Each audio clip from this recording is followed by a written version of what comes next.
Hi guys, so today I'm gonna be doing story. So it's story time. I'm gonna be sharing one story. It's something that most people don't know. It's something that I don't or have not really shared with people apart from my very close family, just family, but most of my friends are not aware of this, so they're probably gonna be hearing it the first time.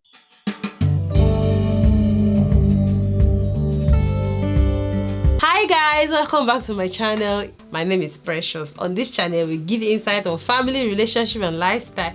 If you're interested, please like, subscribe, and for my returning subscribers, thank you so much. I do appreciate every one of you. So today I'm going to be sharing a story of how I fainted after I had my child. So this is my first child.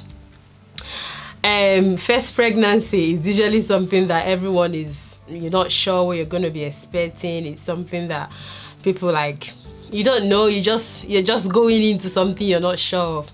So I got pregnant after a few months after I got married, and the pregnancy was very easy. It wasn't nothing as bad. I didn't have severe morning sickness, thank God for that. I was very lucky.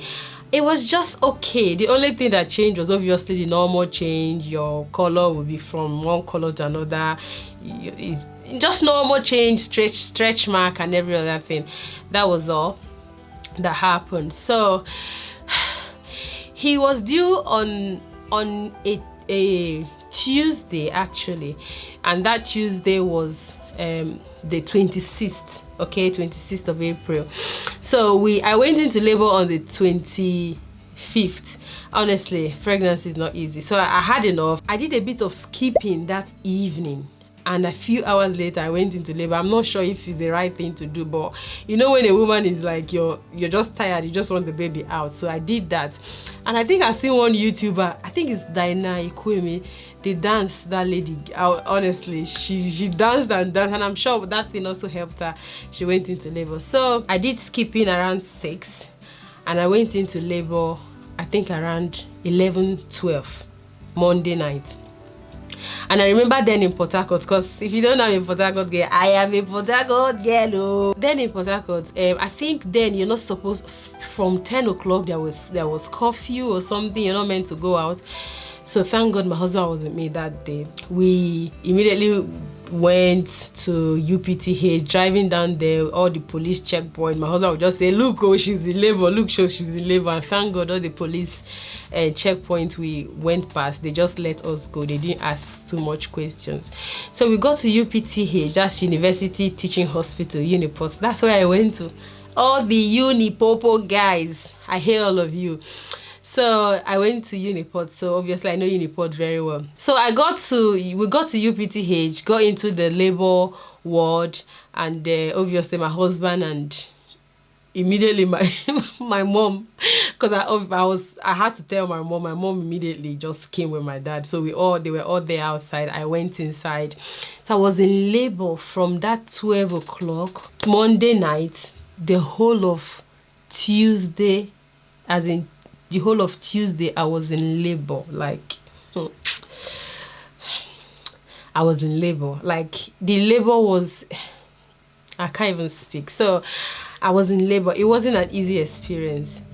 And while I was there waiting, sometimes they will come and check me. So they told my husband to go and get my blood group results. For some reason, this thing I'm saying now, I didn't know about it. It was my husband that told me after I left hospital. So they told him to go and get the blood group results. He went and he found out that the blood group that I did, the result was wrong.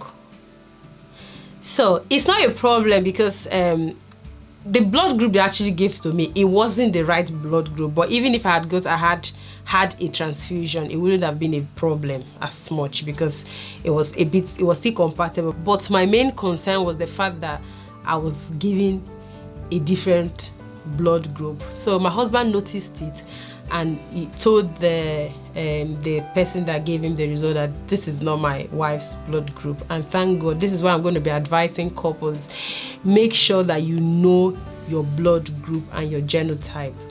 Don't do it like you did it when you were in secondary school, you did it when you're in university. Do it and let your partner know as well, because it's very, very important. Because imagine Derrick didn't know that was my blood group. He wouldn't have even known that he need to speak to them about it. So he spoke to them about it, and they had to do another test with the sample they had, and they got the right blood group, and they gave it to Derrick. All this was happening while I was in my labor something. So fast forward, then I think I was beginning to contract like close together, and I knew that from reading. And if you've not watched my video on the things I wish I knew before I got pregnant, please watch that video, because with my first pregnancy I read so much that even myself, I became a gynecologist and a midwife combined. So I knew what was going on. So the contraction was getting closer, so I knew, okay, it's coming faster. And guess what? This man decided that he wants to come and check me. Like, he is massive, he is huge. If I'm not mistaken, he's over 6 feet tall. He is so tall. And when he came, I thought, okay, he was just a doctor coming to check all the ladies and all that. So he came straight to me.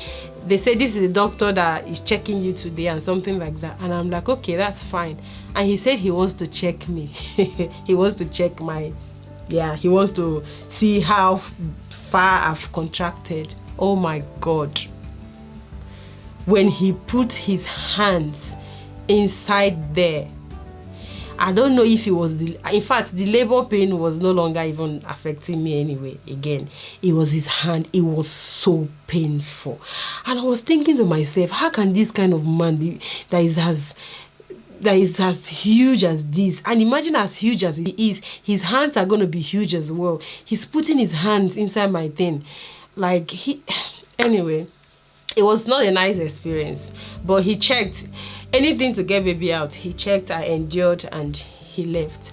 One of the things that I experienced, which I'm going to be making a video on, comparing my pregnancies or comparing my delivery in the UK and delivering in Nigeria, is that it got to a point, I think around 9 o'clock at night. Mind you, I've been in labor for over how many hours? From 12 o'clock when we got there Monday morning, and this is 9 o'clock in the evening on Tuesday. From 9 o'clock, I started feeling the urge to push.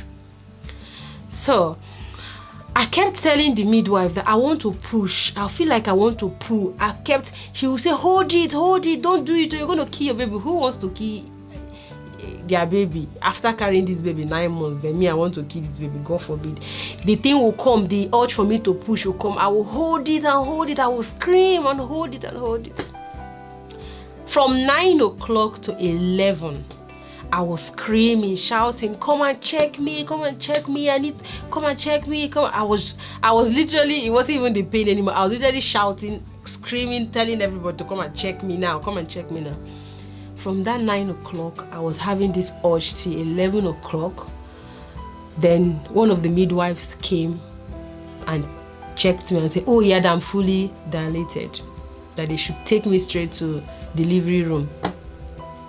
So I went to delivery room, and obviously the urge to push has been there. So the delivery itself wasn't hard, honestly. 3 pushes, it wasn't that bad compared to the labor.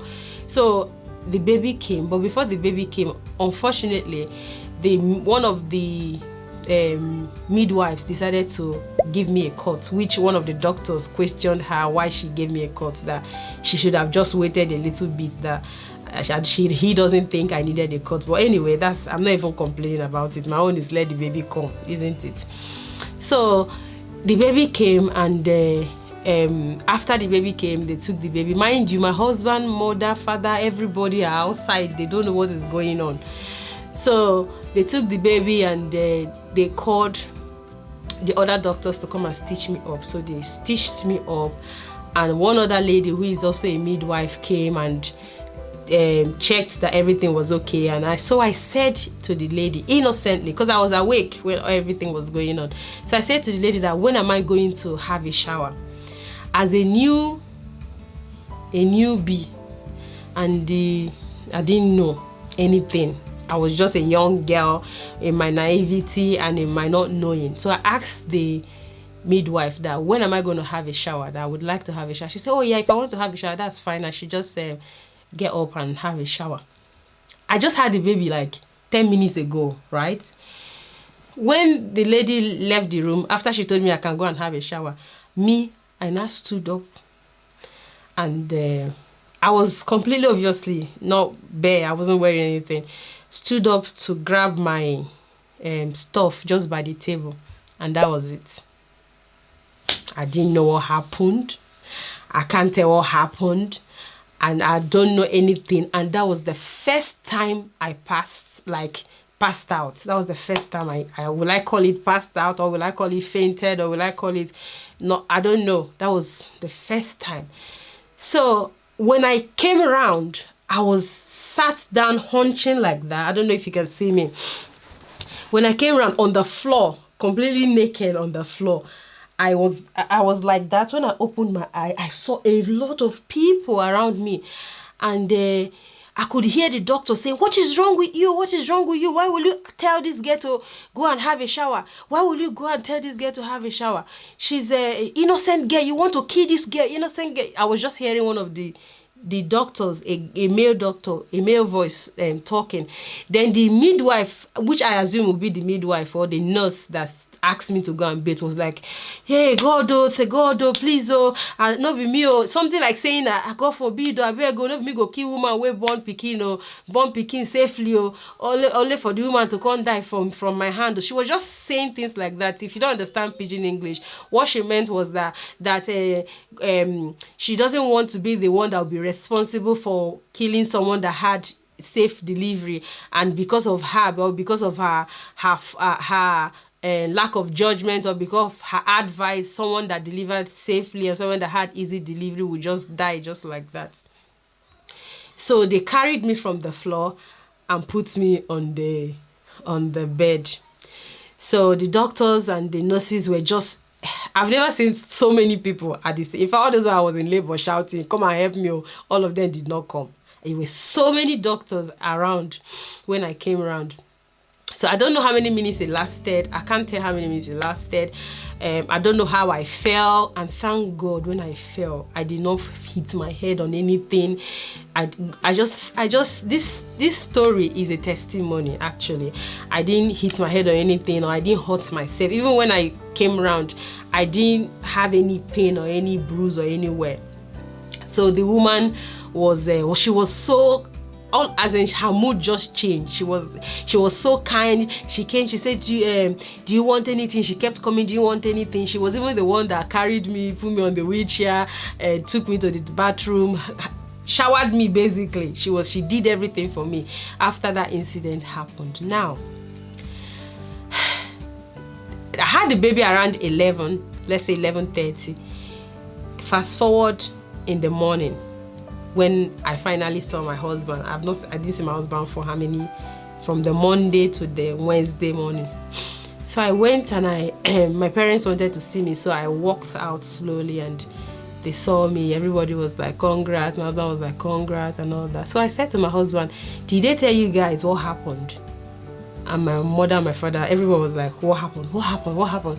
So I was like, did nobody tell you guys what happened? He said, nobody, nothing happened. That when I had the baby, they just brought the baby for them to see, and that was it. So I collapsed, and nobody up till now told my husband, told my parents what happened in the hospital. So that got me thinking. I don't want to say anything negative, because obviously it's a testimony. It's something that I'm very grateful to God for sparing my life. And please, if you're going to put a comment on the comment section, I just want you to thank God for me. Thank God that I'm here, I'm alive.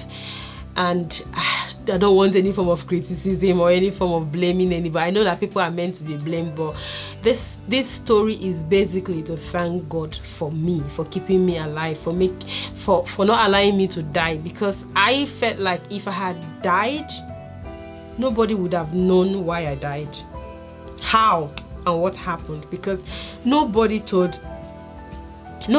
my husband, nobody told my parents, nobody told anybody what happened, that I collapsed and how they resuscitated me, brought me back, and how everything happened. Nobody said anything.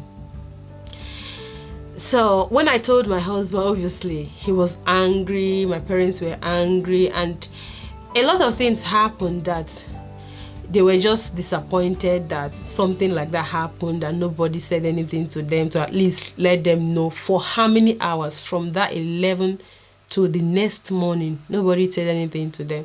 So guys, that was how your sister, your sister you're seeing here, did not die. God saved me. God kept me. It wasn't a good experience, but I don't blame anybody, because I think that people would always want to do the best if they know how to. So I think maybe they didn't know. I'm grateful to God for sparing my life. Imagine me just having a child and I just leave my child. For who? God forbid. And imagine me just going like that and they probably come up with something that happened to me. God forbid. So I just thank God that I'm here. So this is the end of my story, guys. I hope I didn't rant too much. I went straight to the point. So thank you so much for watching this my story. If you've not subscribed, this thing you people are doing, I don't like it. It's not fair. Please subscribe now. Press that subscribe button. It's just a clicking button. Press it, and also press the notification bell. Like, share. So thank you so much for watching. Be grateful, be positive, and most importantly, be yourself. See you on my next video.